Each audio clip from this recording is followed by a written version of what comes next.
Welcome sa Durs 2.0. Fresh at nagbabagang happenings ba ang hanap mo? Mga padabarkads man yan o mga trending topics? Pwes, sagutin natin yan. Kaya naman isubscribe nyo na ang ating channel para sa mga nagbabagang balita everyday. Welcome back again sa ating YouTube channel mga kadabarkads, and for today's video, ang pag-uusapan natin ay tungkol sa mga importanteng kaganapan sa loob at sa labas ng Itbulaga. So kanina nakasama nating muli si SQ Jindrelon, and syempre ito pong si Roel Carino dito po sa The Age is Right.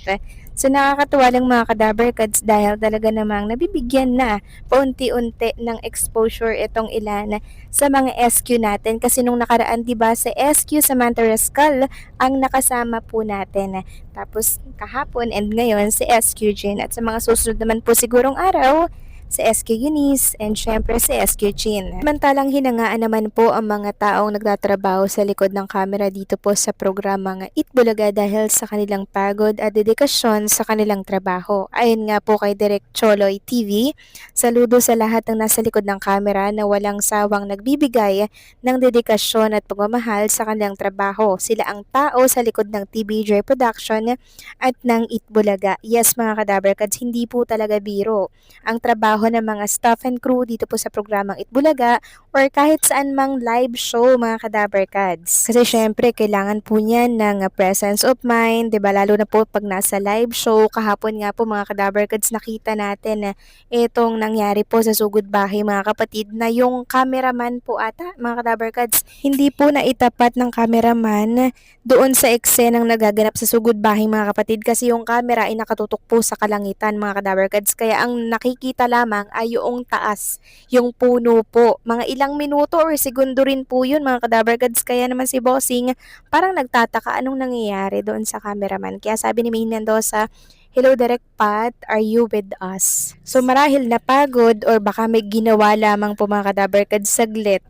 Kaya naman hindi po gaganda talaga ang isang programa pag wala pong pagtutulungan, 'di ba? And dedikasyon. And syempre yung presence of mind, sobrang importante po dito. Kaya naman saludo po tayo sa mga taong nagtatrabaho sa likod po ng camera sa programa po ng Itbulaga. Kudos sa inyong lahat.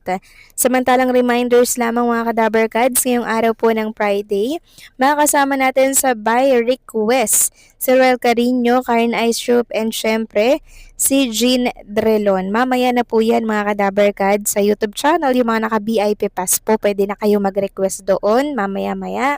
And ihanda nyo na po yung mga song requests. Samantalang, Dabarkads Pauline Luna Soto, bumisita po sa JAOC kani-kanina lamang. So early morning, nasa JAOC Dental po siya. Kasama po ang isa sa mga doktor doon.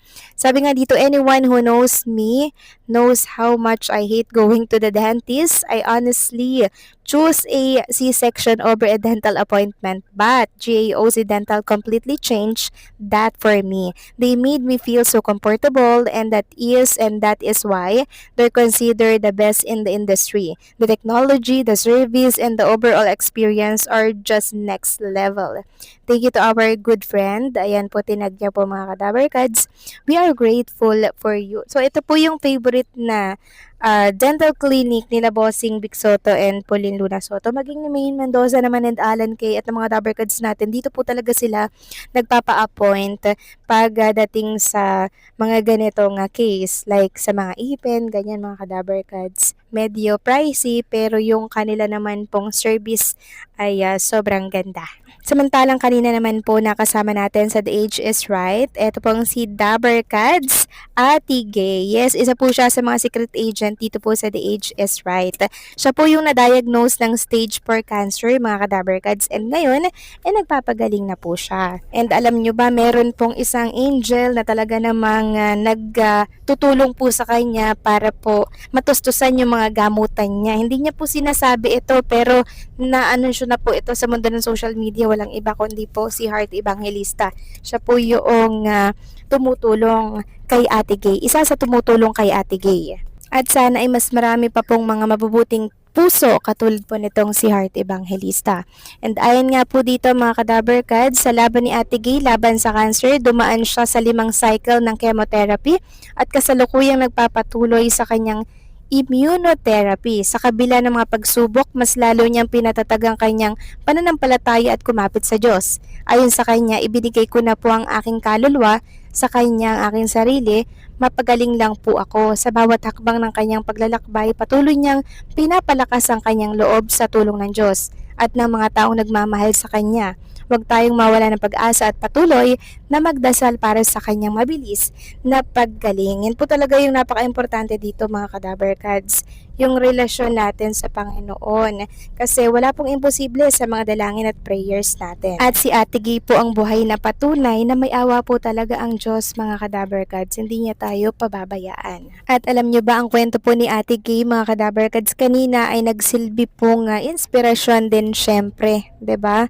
Na magkaroon po at makapagbigay ng aral sa mga televiewers po ng programang Itbulaga. Samantalang next topic naman, pag-usapan naman natin mga Kadaver Cards ang tungkol dito sa update kay Boss Joey De Leon ngayong araw po ng Friday.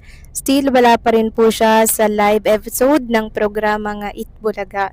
So grabe no, nag-expect tayo na baka makita natin siya ngayon or bukas pero wala pa rin po talaga mga Kadaver Cards. Naintindihan naman natin na kinakailangan pong magpagaling ni Boss Joey De Leon kung ano man po yung kanyang sitwasyon sa kanyang kalusugan ngayon. Pero kanina nag-update po yung kanyang anak mga Kadaver Cards na si Jocas na mukhang okay naman po sila no kasi nag-enjoy naman po si Jocas kasama po yung kanyang kaibigan. Ibig sabihin, wala naman pong problema masyado kay Boss Joey De Leon. Kasi kung may pinagdadaanan ngayon si Boss Joey De Leon, for sure, nag-Instagram story na po yan, ang update kay Boss Joey, pero wala naman po Siguro, nagpapahinga na lamang siya and nagre-recover sa kung ano man po ang kanyang sitwasyon ng kalusugan ngayon. So ito po mga Kadaver Cards, yung picture na in-update ni Jocas De Leon sa kanyang Instagram story na kung saan kasama niya nga dyan yung kanyang mga kaibigan, kumain po sila sa labas.